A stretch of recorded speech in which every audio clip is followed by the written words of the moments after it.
Get a deeper connection with the Cougars of BYU sports. God gives us a gift, and we use that gift until he takes it away. Deep Blue. Just sitting down afterward and being really tired and thinking like, wow, I just won the U.S. championship. This is Deep Blue. Here's your host, Jason Shepard.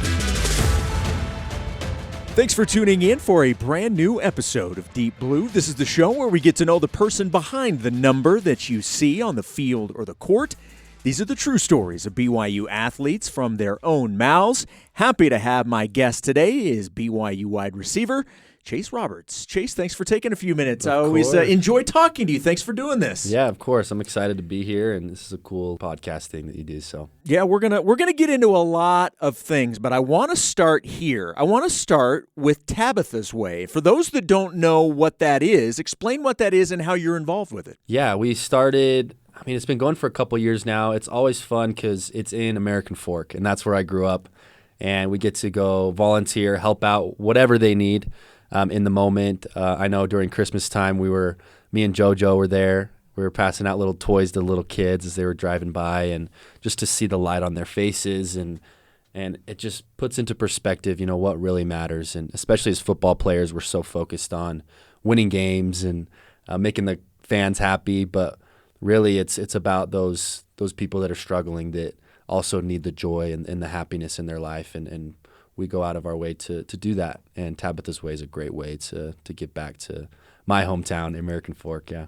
How much do you guys – you touched on it a little bit there, but I know that Coach Satake talks about there being more to being an athlete at BYU than just what you do on the field or the court, that there are these opportunities for service. How much do you guys – seek out those opportunities and really enjoy that aspect of being an athlete at BYU? Oh, it's the best, and it is the number one thing at BYU that we do. We focus on that first, the outside stuff, the being a good person, taking care of our family, putting God first in our life, and that translates to, if we're taking care of that stuff in our life, then Coach Kalani always says it's going to translate on the field, like it really is, and we're going to go win some games if we have that part down in our life, and that's number one. And I've seen as sometimes we get that flipped, and we think football, we need to be always focused on football, kind of zoned in, when in reality it's being zoned in on what matters most, and then football just comes, and then we play well, we play loose, we love each other, and we play as a team, and we win games. So I think this offseason we've done a great job as a team, just loving each other, looking at the community, looking outside of ourselves, and it's shown in the workouts, and I think it'll show in the fall as well. It seems like it's somewhat of a cliche thing to say in terms of, because we hear it all the time, it helps put priorities in order. But when you have the mindset that you just talked about in terms of wanting to seek out these opportunities for service and all the things that come with it, how does having your priorities straight that way help you when you're on the football field? Does it help you stay more focused when you are on the football field because other things maybe off the field are in the proper order? Exactly. Yeah. Just like the principle of making your bed in the morning. Like you start off with something that you've accomplished and you feel good. And then the next thing happens and you want to do that well, and then the next thing. And it just rolls over into a great day. And I think that's the whole offseason that we've had that making your bed in the morning mindset of, take care of the things that we need to, and things will take care of itself in the fall. And I felt that with each of the players, and they kind of have that mindset as we've come together and talked as the leaders and captains and as coaches. We've seen that's what we need to focus on this season, and football is going to take care of itself. And it's been cool to see when we focus that the workouts are better, that we're starting to make plays, we're starting to just come together as a team. So it just comes as you make your bed in the morning. I like to always think of as that's kind of the mindset. Okay, so since you brought up the analogy, you've got me curious. Do you make your bed every morning? For the most part. I'm obviously not perfect. There's times I wake up and I just leave. We have early morning workouts, But I'm like, nobody sees it. You're going to be back in your bed later in the evening. What's the point? I know. It is, though, as I've like, it really is helpful, though, when you come back to a made bed, like, all right, like, I've done something today. Like, I don't know. I'm accomplished today. Yeah, exactly. All right, so let's talk football. And I know so much of last year you got bombarded, and rightfully so. I mean, it was just a massive storyline. You got bombarded with questions about first year in the Big 12 Conference and how difficult it's going to be. We knew going in what the Big 12 Conference represented for BYU to be involved in a league like that. From your perspective of having been in the program when it was in Independence and now in the Big 12 as well, from a strictly on-the-field standpoint, how different was it going from Independence to the Big 12? I think there was a more it's hard because Independence was fun, but it's also like you have a team that you're really excited to play, and then the next week is kind of this, all right, we need to beat them. We should beat this team. Whereas Big 12 is like, no, we got Texas Tech. We got Texas next week. And then we got Kansas. And then we got, you know what I mean? Like, we got these teams that we got to be prepared every week. We got to fight. We got to grind. And there's no, like, break or, let's chill this week. We're probably going to beat this team if we don't do anything. And it's a different mindset. And I think being in a conference and having an opportunity to play for a Big 12 championship, we felt that momentum in that, we're a good team. We can do this. And I think this year we have even more of that confidence going in, knowing that we can compete for a Big 12 championship. And I fully believe that. And hopefully you can hear it in my voice, like from the offseason and what I've seen and what the players are now doing and the coaches that we have now. Like, we can win a Big 12 championship, and that's just makes it so much more exciting than being independent and, and the expansion of the playoff now. So it's just like it's a new level. It's the next level of football. And I think we're stepping up to the plate and really competing in this new level. What about last year can you take to improve this year with this year's team? Like, what do you take from last year and the ups and downs? And I know it certainly didn't finish the way you guys wanted, but what can you take from that experience and push it forward to make it a positive this year? I think there was times where players were, I guess, unmotivated, and it translated into games. And I think having this off-season workout and talking with players and the captains really stepping up and getting that motivation and the internal, okay, what are we doing off the field to have this motivation during the season that, we're playing for something. We're playing for our families. We have families to feed, and I think once that clicks, then because we have the talent on our team, we really do, and it's really that motivation and that mindset of we're dogs. Like, we're gonna be the one that punches them in the face and starts this game off physical. And once that clicks, and which it will this fall, and you'll see it, then we're gonna run with it and be that physical team that nobody wants to play. You mentioned the word family, and there's BYU blood in your family. Obviously, your dad played football back in the 90s. How much was BYU football talked about in your household growing up? Was it always BYU? Is that the way you were raised? Oh, yeah. I mean, it wasn't like we were all decked out in blue and I would attend some games and stuff. We were big BYU fans.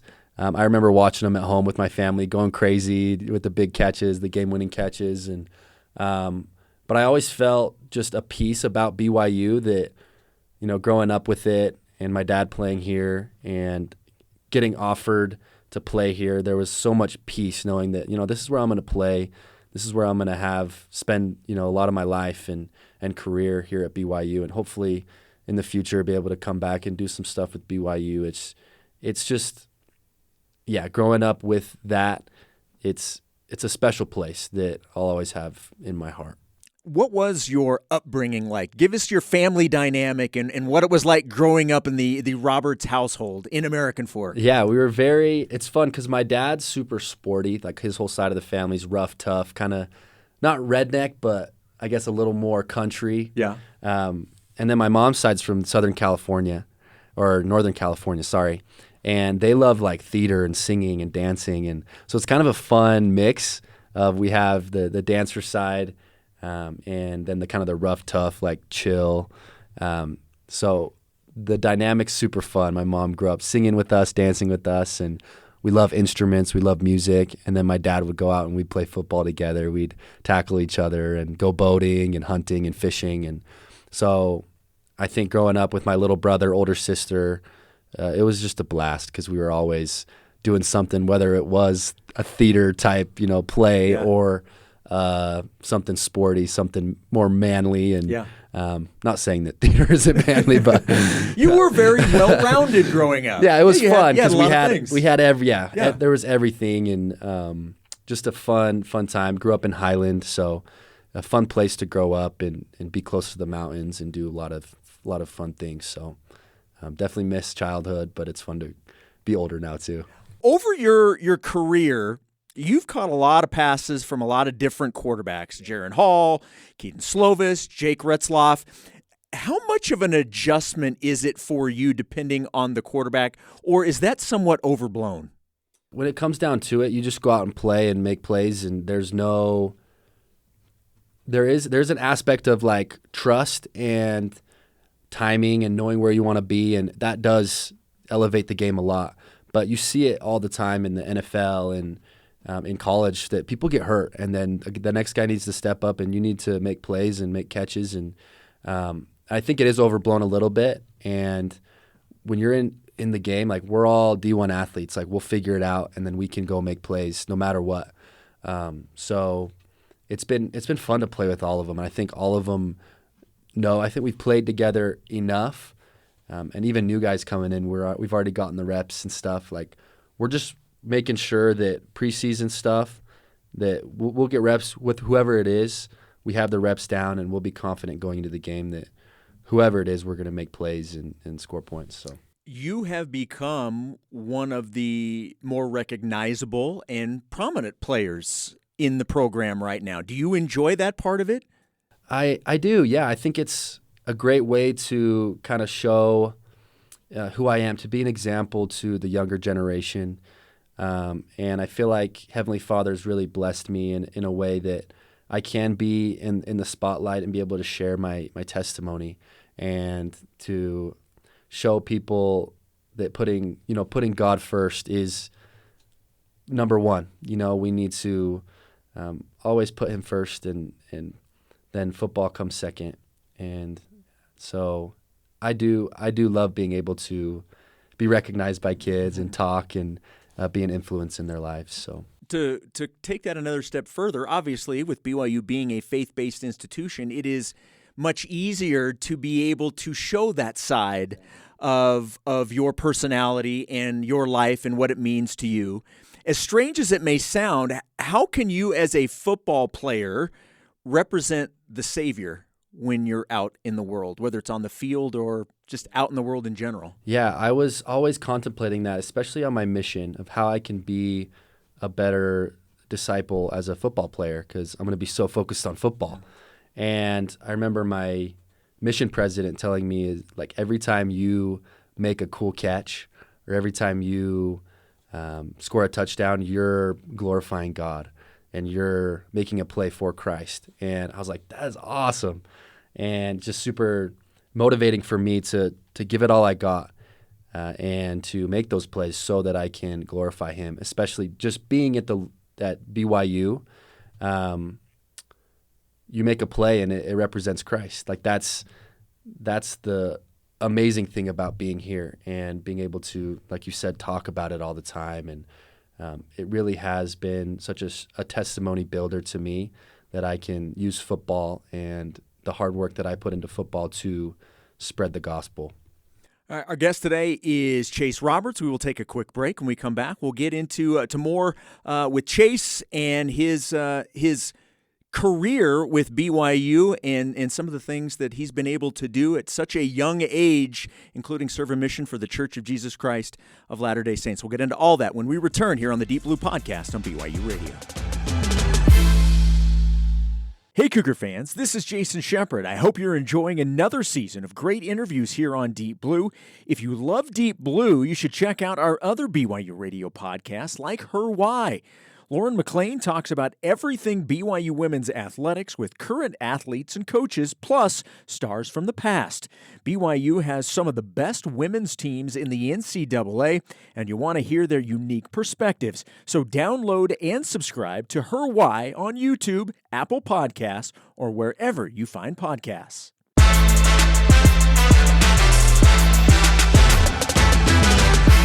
Welcome back to the Deep Blue Podcast. My name is Jason Shepard. Happy to have my guest today, BYU receiver Chase Roberts. And you were a star football player in high school. You were very accomplished in your high school career. When did you realize that continuing your football career was a reality? Was that pretty early on? It was. I remember, like, growing up when I was little, I loved all sports. I played basketball, baseball, football, ran track, and really enjoyed each and every one of them. But really, football I excelled the most at. My first ever play in football was a kick return for the touchdown, and that's, I kind of knew, like, this is fun. And I had so much passion for football, and I just wanted to be playing football all the time. You know, I'd be on the baseball field and looking over at the football field, you know, and I think that's when I knew that football was kind of in my heart and what I wanted to do. And then come high school and was able to get an offer from BYU as a sophomore, and it's like, all right, like I'm sticking with football, and it's going to be my career. So you said, you know, in the previous segment that, you know, BYU is always where you wanted to go. There was just a peace and a calm. Did that sway people from coming after you? Like, who else came after you, and how hard did they push, knowing how strong you were feeling about BYU? Yeah, I remember Utah. Yeah. They recruit a lot from BYU guys. Sure. And they want the BYU guys, right? Yeah. So that was kind of a fun little thing to deal with, and they were pretty good, you know, their persuasion and stuff, and but at the end of the day, I was, you know, they couldn't sway me. I just felt that peace and Kalani and what we had going on at BYU. There was no way, and USC as well. They, how much of a BYU guy are you? Sure, you know, that's yeah. kind of like the main question I got, and I just told him, yeah, I'm going to BYU. This is where I'm going to be. So, going to college out of high school, what would you have said was your biggest strength? And now that you've been in collegiate athletics for a little while, has that changed at all? Do you feel like your strengths have changed? There's a lot of different things. It was cool to see how I felt quicker when I got back. And when I was on my mission, I felt, you know, there's no way I'm going to have this, you know, quickness that I had in high school. And but I felt once I got to college, that was one of my strengths, is being quick off the line and being able to get open. I'm not a burner where I can run by guys, but just being able to use my body to make plays and go make the big catch, and has kind of been something that I kind of take pride in, and has been a strength here at BYU. And so it was kind of a miracle to see the things I was able to do after my mission, after taking 2 years off, that I didn't think I would be able to accomplish. We're going to get into your mission in just a second, but I want to go to something that happened prior to. And last year in a BYU devotional, you had shared a story about how you were invited to the Under Armour All-American game. You were injured, so you weren't able to play, but you shared a story about how you were able to share the gospel with the guy that you shared a room with, and how you were able to talk about missions with the guys there. And obviously, the reason that game is put on is for an athletic standpoint, but it turned out to be a completely different type of situation for you. Exactly. Yeah, it was pretty special. When they were announcing all the players, they talked about how I would take 2 years after this Under Armour game to leave to Canada and to serve for Jesus Christ. And everyone came up to me after, and they were like, "That's actually really cool, man. Like, you're taking football like off for 2 years." And there was another kid that came up, and I guess I don't know why he was there. He was a younger kid, and he said, "I'm actually a member." And So I really admire that. And the little experiences, like my roommate, we were able to talk about the scriptures in the Book of Mormon every night as we, before we went to bed. And it was like a bummer, knowing that I wasn't going to play in the game and I got injured right the day before. And but also just so much joy knowing that maybe this wasn't the reason I was supposed to come here, to make plays in the game, but to spread the gospel and to touch that one kid, that maybe wasn't going to serve a mission, but now that he saw me take 2 years off and that he now has decided to serve a mission. So little things like that I was able to see, and it was really cool. Got a little jump start on what being a missionary was going to be all about, right? Exactly. So let's talk about your mission. You said, you go to Canada. How transformative was that experience for you now when you look back on it? Oh, it was everything. Being able to go through something like that, being away from your family for 2 years, learning a new language, being with a whole different culture. I was with the Filipino people, having another guy with me 24/7, which is probably the hardest thing about a mission. Really taught me about just everything, patience and hard work and determination and just not giving up, figuring things out. And I feel like it has rolled over into football, and it will as I, find a wife and start a family. And there's so many lessons, and I could go on forever about what a mission gives you and blesses you with in your life. And it was such a special experience. How difficult was it then coming back and trying to get back? Because everybody, obviously you have tons and tons of teammates that also go through this. Yeah. You come back from your mission and now it's time to get back to football. Was that difficult for you? It was, yeah. And physically it was for sure. And also everything else, spiritually, socially. But you figure it out and you just take it day by day. And I mean, when you arrive in the mission, it's that same feeling. And then when you get home from your mission, it's that same just unknown feeling. And those are the moments where you decide, I'm just going to go, take it day by day. And you look back on those moments and you're just so grateful because it's going to happen again. Let's say I get drafted and have to go into the training camp and I'm a brand new, everything's new. But I've had these experiences of being a fresh on the mission, sure. Fresh back from the mission, and has really prepared me for moments like that. So you come back, your freshman year, you're on a team that also has Puka Nacua, who we obviously know what he's done in the NFL so far.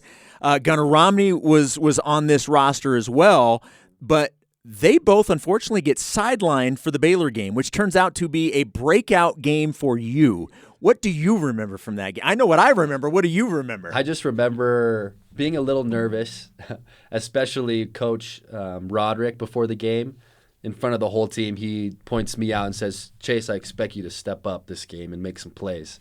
And me being a freshman and never played a game in Lavelle Edwards Stadium, that didn't help my nerves, But I also felt so much peace, like on the drive over, just knowing, said a little prayer, like, hey, whatever happens, I'm going to glorify you, Heavenly Father. And I just felt so much peace knowing that he was going to take care of me. And making some big plays in the game was a special moment for me and something that I'll never forget. It'll always be my favorite memory at BYU, being able to beat Baylor in our house and protect our house, and it was so special. I've got to assume there's also a part of that where you're coming home from your mission, and even the most, the biggest and greatest athletes, you always wonder, can I get it back? Like, how quickly can I get it back?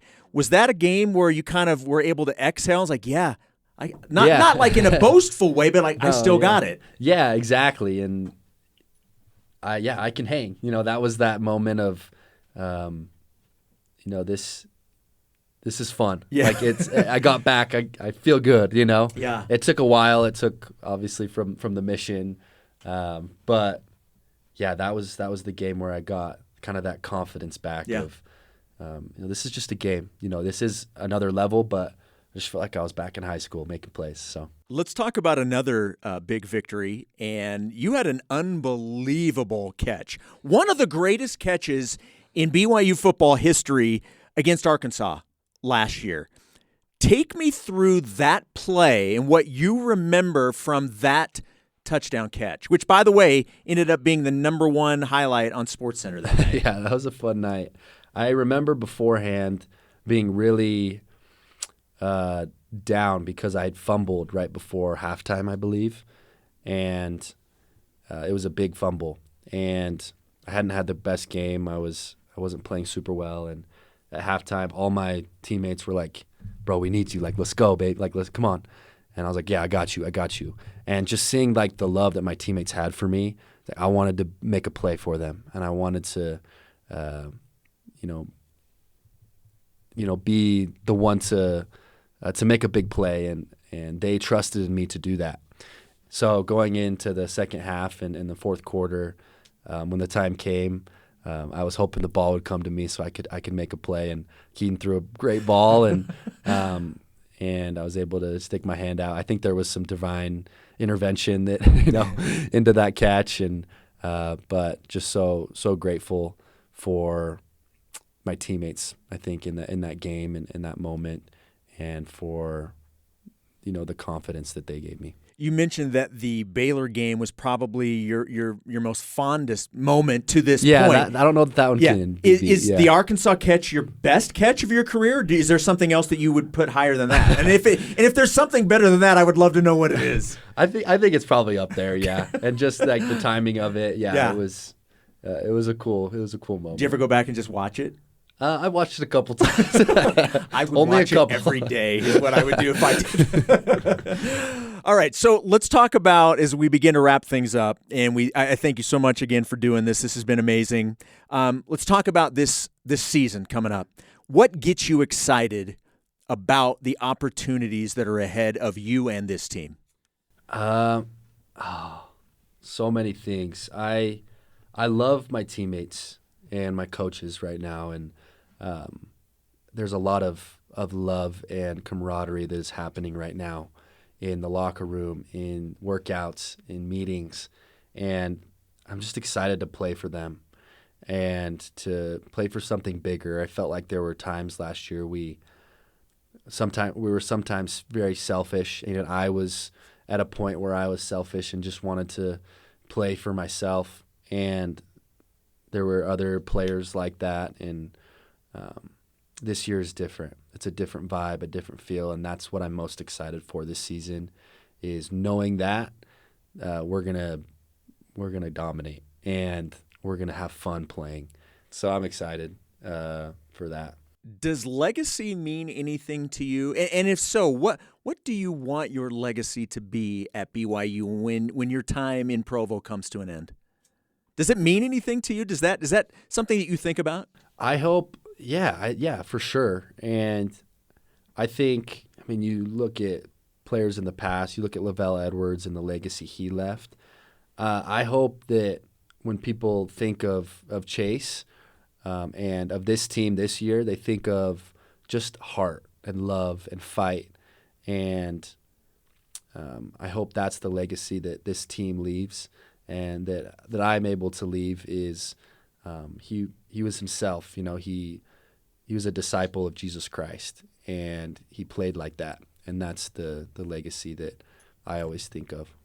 Chase, you're awesome. I always appreciate your willingness to do interviews and do things like this. You were fantastic. Thank you so much for doing this today. I appreciate it. Of course. Thanks for having me. You bet. My name is Jason Shepard. Josh Bergstrom and Ben Hall produced this episode. Deep Blue's senior producer is Cleon Wall. You can download and subscribe to Deep Blue on all podcast platforms, or find all episodes on the BYU Radio app. Deep Blue is a production of BYU Radio.